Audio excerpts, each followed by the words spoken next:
So, good day everyone. I'm April Joy S. Bermudez, your discussant for the Chapter 9 Brave New World Communism on Trial. Topic 3 The East is Red, China under Communism. So, let me read this quote or quotation for you of Mao Zedong. So, a revolution is not a dinner party, or writing an essay, or painting a picture, or doing embroidery. It cannot be so refined, so leisurely and gentle, so temperate and kind, courteous, restrained, and magnanimous. A revolution is an insurrection, an act of violence by which one class overthrows another. So this quote wrote by Mao Zedong in 1926, no, during his early revolutionary days. So, as part of his report on an investigation of the peasant movement in Hunan, China. So, the quotation, it captures his gritty view of revolution as raw, forceful upheaval, not as a polite social event or artistic pursuit. So he contrasts the refined activities like the dinner parties, essays, painting, and embroidery, no, with revolutions through nature and insurrection. It is a violent uprising where one social class, like the peasant and workers, violently overthrows another, like the landlords and capitalists. So the long list of gentle activities as the leisurely and gentle, temperate and kind, courteous, restrained, and magnanimous, no, highlights how revolution shatters civility to smash class enemies. So the core idea of Mao Zedong's quote here is Mao stresses class struggle as the engine of history. So, papakilala ko muna sa inyo yung mga character, no, para hindi kayo nalilito. So, this is Mao Zedong, a former chairman of the Chinese Communist Party. While this naman, siya si Jiang Jiashi, or mas kilalang Chiang Kai-shek. He was a military commander and former president of the Republic of China. So, mabalik tayo, no, sa The East is Red, China under Communism. So Mao Zedong in 1926 quote set a stark stone for the passage. So they emphasize or it emphasizing that revolution demands violence and upheaval, not civility. So they foreshadow or he foreshadowed the brutal path to communism in China. So during those time, written during the quote was written during the Northern Expedition. So when communism or communists allied with nationalists like Chiang Kai-shek. So nagkaroon ng allied si Mao Zedong which is si Chiang Kai-shek nga to crush yung warlord to crush the warlords and to unify the country. So it just reflect Mao's early realism about class struggle. So by fall in 1949, no, after 12 years of civil war and Japanese invasion, the communists had won control of mainland China. So with peace finally at hand, so Mao's party, no, shifted focus from fighting to nation building, consolidating their power, healing war damage, and gaining public buy-in. So their immediate platform was honest governance, redistribution to peasants, social equality, and stability. It match, no, yung kung ano yung kinikrave or hinahangad ng mga ordinary Chinese people after the chaos or after the war. So not abstract communism talaga. So leaders post Mao's radical 1926 vision and adopted new democracy na mas pag-uusapan natin mamaya. Pahapyaw lang, new democracy is a pragmatic, Soviet-inspired phase of moderate reforms to rebuild politically and economically before pushing toward full So for New to Democracy, no, socialism. Mao's regime launched New Democracy in 1949 as a pragmatic time out from full communism. It mirrors Lenin's new economic policy, or the NEP in 1920s Soviet Russia. So recognizing that China's war-torn masses weren't ready for an instant socialism, no, they are needing time for education, and buy-in leaders allowed limited capitalism to jumpstart the economy while building loyalty. So there is a three key features in New Democracy. First, we have the private enterprise was tolerated. So factories and businesses stayed privately owned, but under heavy state rules to harness the profit motives for growth. Second, the land reform, but no collectives. So poorer peasants, no, 80% of China got redistributed land from landlords, delaying forced farm collectivization.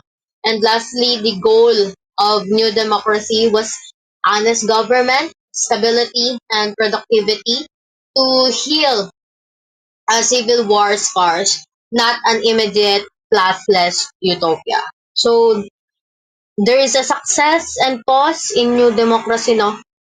It worked in a short term. The two-thirds of the peasant household gained land, fostering gratitude, yan, no, capitalist incentives, plus the peace-boosted industry. Though food production trailed a 2% population boom.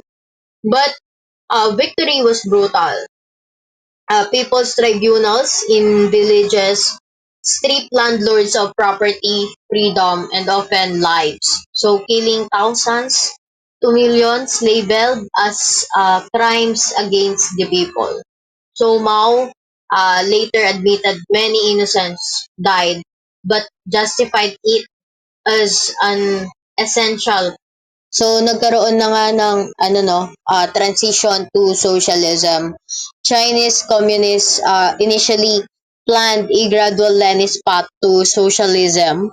They built industry first via mechanized tractors to lure the peasants into collectives, avoiding a Soviet-style famine. So in 1953, they kicked off the first five-year plan. It is a Soviet-style, prioritizing heavy industry.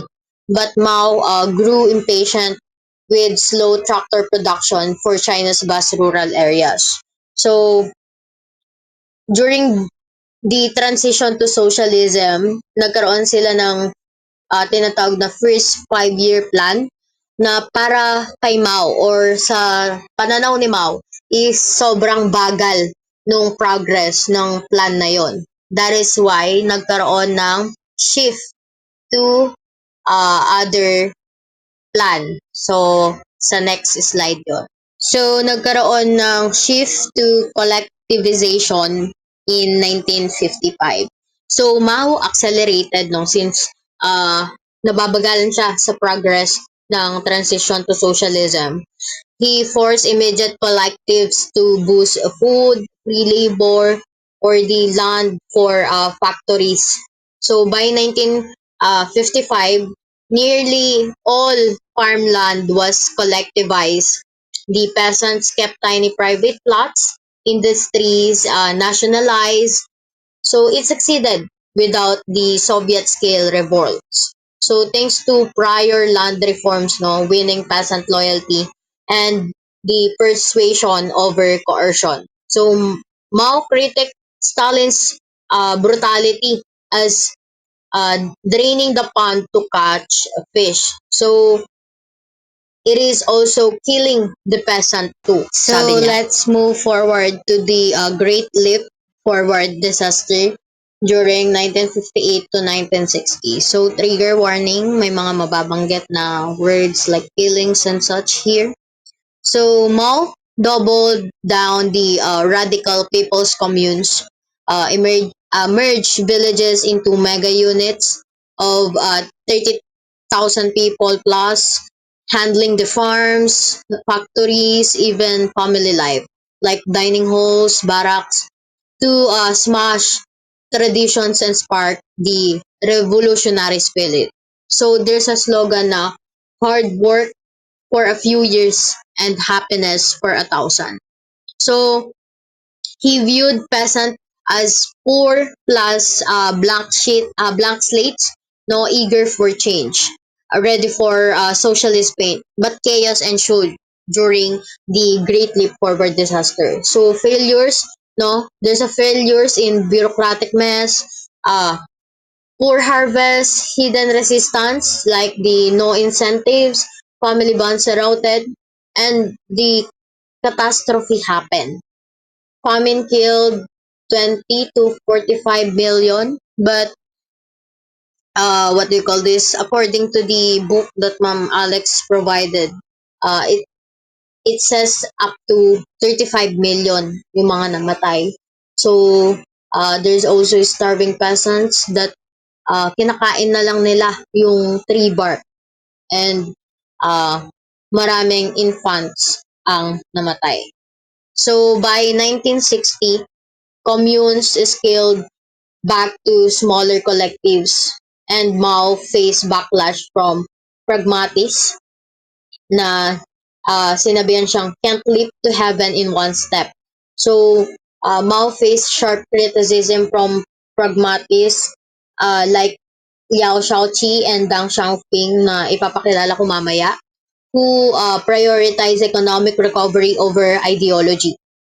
And one equipped na quotation is one cannot reach heaven in a single step, yung kaninang sinabi ko, is mocking Mao's utopian leap as a reckless, so para hindi kayo nalilito, gradualism ipapakilala ko ulit sa inyo ang mga characters.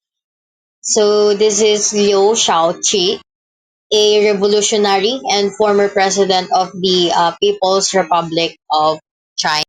And also, this is Deng Xiaoping, a former chairman of the Central Military Commission of the People's Republic of China. So, mas makikilala pa natin siya mamaya.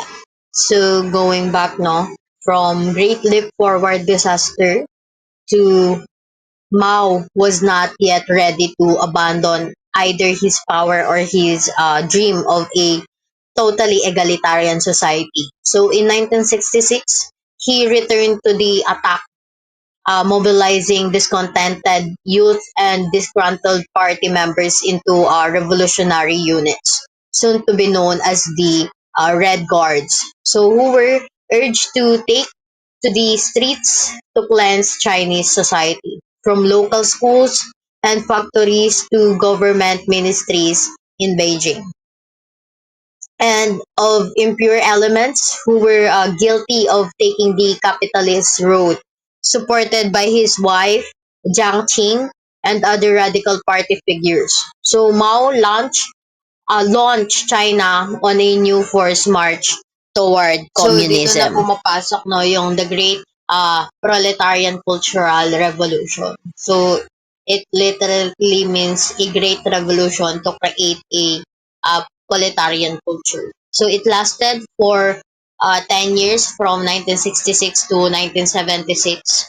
Some Western observers interpreted it as a simple power struggle between Mao Zedong and some of his key rivals such as Liu Shaoqi, Mao's designated successor, and Deng Xiaoping, the party's general secretary. So both were removed from their positions, and Liu later died. So allegedly of torture in a Chinese.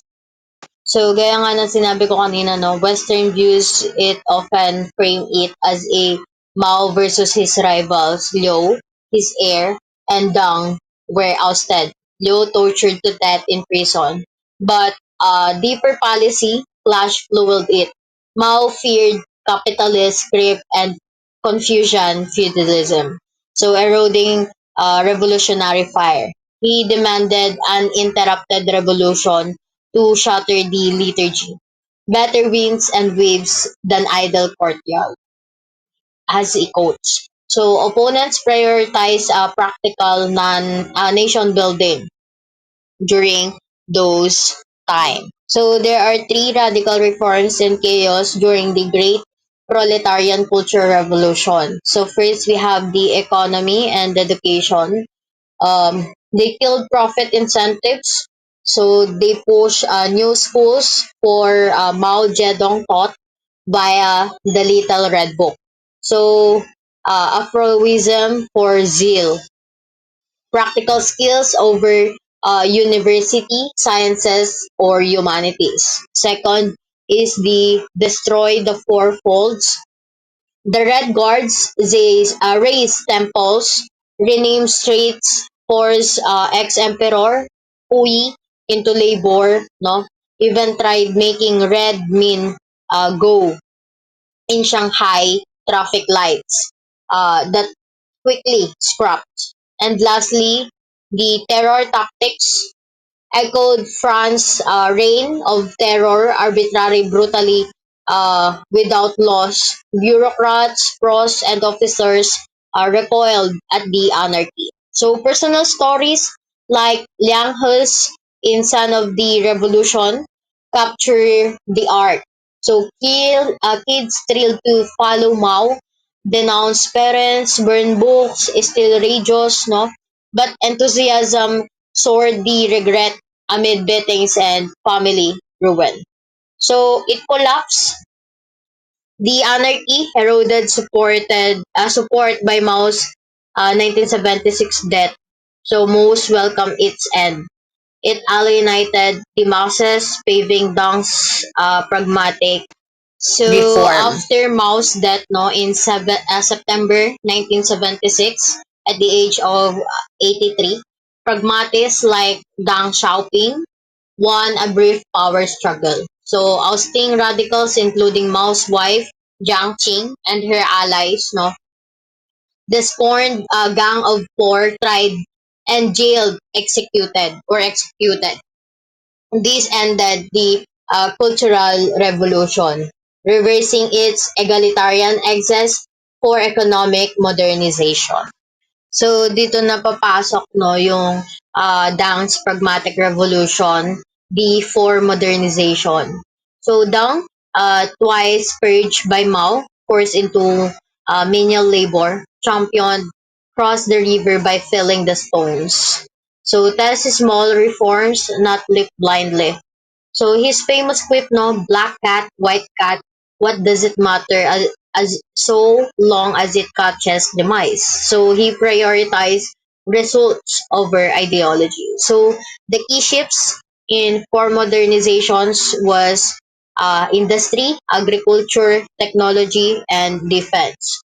In economic tone naman, he restored private incentives. The slogan flipped from "serve the people" to "create wealth for the people." So anathema to Maoists. He opened doors, ditched self-reliance, lured foreign technology or capital. He sent students abroad for capitalist know-how. So the results no boom in 1980s. Per capita income doubled, the housing, education, and sanitation soared during those times. The farm, factories, output exploded, slashing the poverty. So, nagkaroon ng limitation during those time. Wala nang so critics also described missing democracy. So Deng restored socialist legality, no more arbitrary terror, even tolerating democracy, wall posters at Tiananmen Square, bashing cultural revolution abuses, but party critic of limits. So there is a crackdowns. Descendants like astrophysicist Pang Liger railed against corruption or the Marxist shackles. face travel bans, censored articles. There's also rising tensions during 1980s economic gains plus the Western exposure fueled student demands for freedoms, jobs, study abroad, setting stage for 1989 Tiananmen protest. At dito na nga pumapasok yung the incident at Tiananmen Square. So, trigger warning. Also, there's mababanggit na feeling and such here.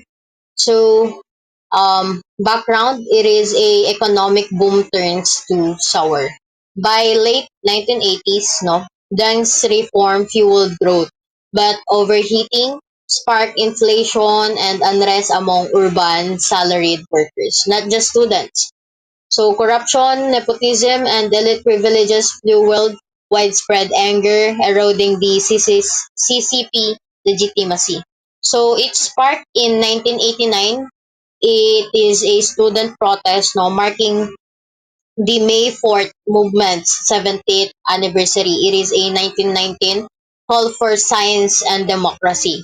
So students flooded Tiananmen Square in May 1989 with placards demanding end to corruption, resignation of aging leaders, more democracy or science, ganyan.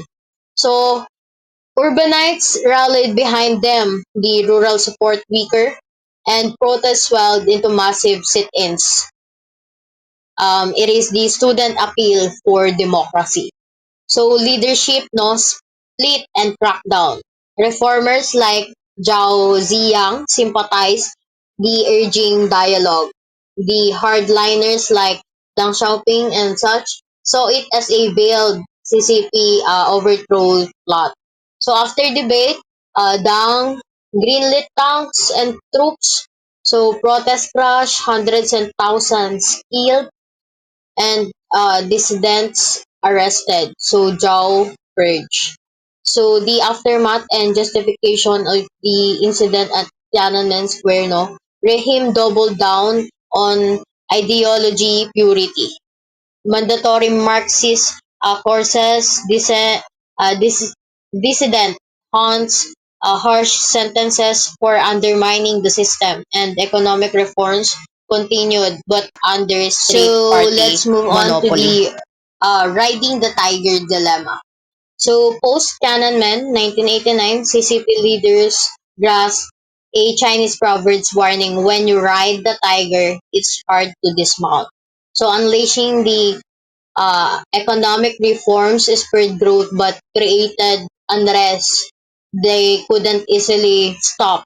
So momentum risks devouring them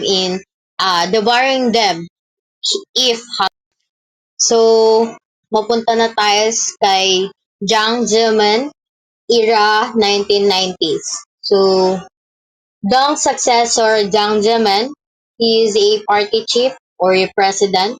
So there is a urban carrots na tinatawag na it tamed inflation, stock consumer, goods for rising middle class, mega projects like the rail, airports, dams, slash city alienation. So it has rural states, farm woes, low income, high taxes, pollution, corruption, echoed the peasant revolts topping dynasties. So met with concession plus the crackdown. So the result of his era, no, urban living standard soared.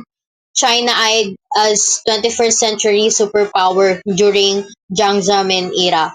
But technology like cell phones and the internet empowered descendants and info sharing, eroding censorship despite arrests. About kay Hu Jintao naman, during 2002 to 2012, it is a promises fall short. So Hu Jintao, who replaced Jiang Zemin as CCP General Secretary and Head of State, called for further reforms to open up Chinese society. So reduce the level of corruption and bridge the yawning gap between rich and poor. But the new leadership did not entirely fulfill its own expectations. Although the economy continued to grow no, rapidly during the first decade of the new millennium. So many of the key issues of public concerns such as corruption, income inequality, and growing environmental concerns remained unresolved during Hu Jintao era. And as a party, elders gathered into the fall of 2012 to select new slate of leaders for the next decade. It was clear and that rapid economic growth by itself was not a panacea. So kilala naman na natin no si President Xi Jinping. Nag-start siya from 2012 up to present. President of uh, China. It is my quotation na Chinese dream. It is a power play. So in the fall of 2012, Xi Jinping, the son of one of Mao Zedong's closest comrades, no, took office as president of the People's Republic of China. So Xi Jinping, as a young man, had spent time in the United States and was generally viewed as a pragmatist. But on assuming office, it soon became clear that he was determined to adopt an ambitious agenda to attack the crown country's problems and bring the what they call this fruition what he described as the Chinese dream. So it is a slogan that appeared to reflect above all the traditional imperial goal of wealth and power. So although no one of his most highly publicized goals was to target the rampant corruption within the senior ranks of the parties, he also took steps to strengthen the state-owned enterprises, which were not only models for inefficiency but also the source of much of the wealth in the hands of many leading government and party officials. So Xi Jinping also quick to attack potential adversaries at home and abroad. So internally, no, he cracked down on critics who sought, in his words, to negate the legitimacy of the long-term rule of the CCP. So externally, he adopted an aggressive posture against perceived threats to national security from hostile Western forces and ideas. As he nears the end of his first term in office, President Xi Jinping has consolidated his power but continues to face constant challenges as he seeks to ride the tiger of China's long-term growth into So back to major Confucius, power. CP's iron grip, no alternatives allowed.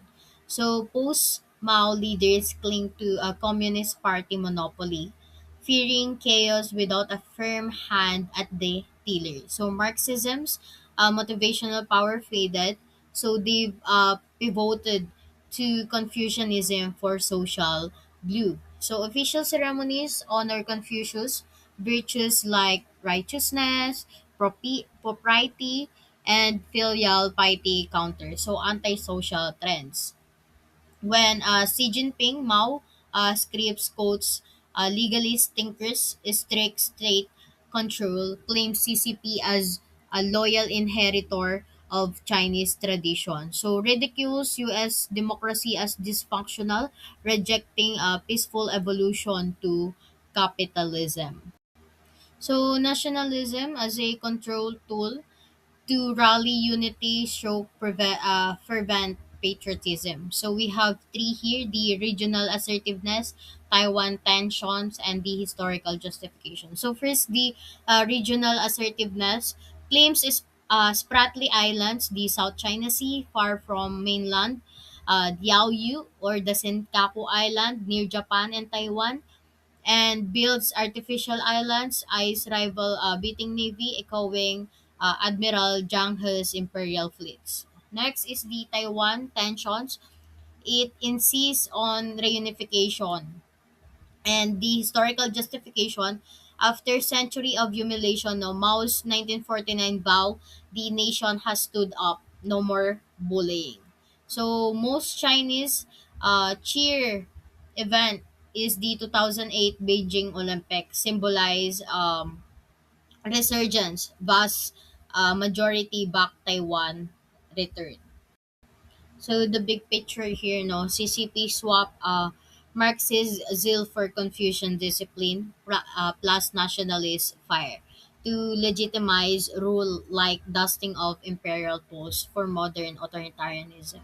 So it blinds a rising power but mass deepening divides such as the minorities, faith inequality. So the riding the tiger, now steering by Asian stars amid brewing storm. So thank you for listening. That's all for my discussion. Thank you.